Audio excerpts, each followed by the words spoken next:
សេចក្តីព្រាងច្បាប់ស្តីពីកាតព្វកិច្ចយោធានិងសេចក្តីព្រាងច្បាប់ស្តីពីការធានាទូទាត់របស់រាជរដ្ឋាភិបាលឲ្យក្រុមហ៊ុនអគ្គិសនីវៀតណាមត្រូវបានរដ្ឋសភានៃព្រះរាជាណាចក្រកម្ពុជាធ្វើការអនុម័តទាំងស្រុង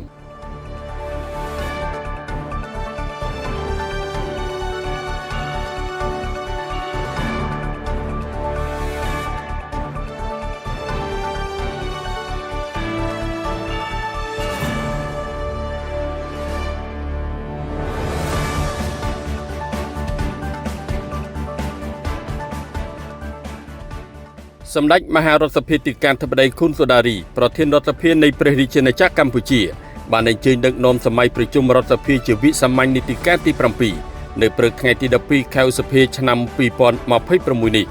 ដើម្បីពិភាក្សាសេចក្តីព្រាងច្បាប់ស្តីពីកាតព្វកិច្ចយោធានិងសេចក្តីព្រាងច្បាប់ស្តីពីការអនុម័តយល់ព្រមលើការធានាទូទាត់របស់រាជរដ្ឋាភិបាលនៃព្រះរាជាណាចក្រកម្ពុជាឲ្យក្រុមហ៊ុនអគ្គិសនីវៀតណាមនៃសាធារណរដ្ឋសង្គមនិយមវៀតណាមសម្រាប់ការធានាលើការទិញថាមពលអគ្គិសនីពីប្រទេសវៀតណាម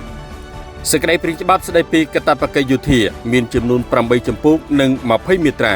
រាជរដ្ឋាភិបាលនីតិកាលទី7បានបន្តនិរន្តរភាពគោលការណ៍គ្រឹះរឹងមាំរបស់សម្ដេចអគ្គមហាសេនាបតីតេជោហ៊ុនសែនកងយោធពលខេមរភូមិន្ទបានកំពុងអនុវត្តភារកិច្ចការពារជាតិចូលរួមក្នុងការអភិវឌ្ឍសង្គមជាតិនិងជួយសង្គ្រោះគ្រប់រូបភាពនិងអនុវត្តរាល់បទបញ្ជារបស់រាជរដ្ឋាភិបាលទាន់ពេលវេលាកាតព្វកិច្ចយោធាគឺជាករណីកិច្ចចាំបាច់និងជាកិត្តិយសដ៏ឧត្តមឧត្តមរបស់ប្រជាពលរដ្ឋនៃព្រះរាជាណាចក្រកម្ពុជានិងជាមូលដ្ឋានគ្រឹះនៃប្រភពកសាងកម្លាំងសម្រាប់វិស័យការពារជាតិនិងការអភិវឌ្ឍកាយសម្បទាព្រមទាំងការបណ្ដុះស្មារតីស្នេហាជាតិអប់រំផ្នត់គំនិតនិងវិន័យដែលជាតម្រូវការរបស់ប្រទេសជាតិ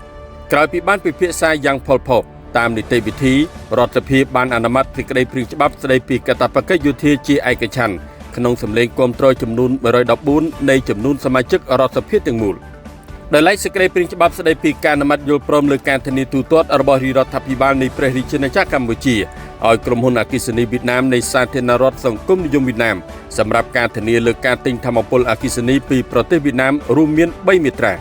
រាជរដ្ឋាភិបាលបានយកចិត្តទុកដាក់ជំរុញការអភិវឌ្ឍវិស័យថាមពលទាំងប្រភពថាមពលនិងបណ្ដាញបញ្ជូនអគ្គិសនីដើម្បីធានានិរន្តរភាពប្រសិទ្ធភាពតម្លៃសមរម្យនិងឆ្លើយតបទៅនឹងកំណើនតម្រូវការអគ្គិសនីក្រោយពីបានពិភាក្សាយ៉ាងផុសផុសតាមនីតិវិធីរដ្ឋាភិបាលបានអនុម័តសេចក្តីព្រាងច្បាប់ស្តីពីការអនុម័តយល់ព្រមលើការធានាទូទាត់របស់រាជរដ្ឋាភិបាល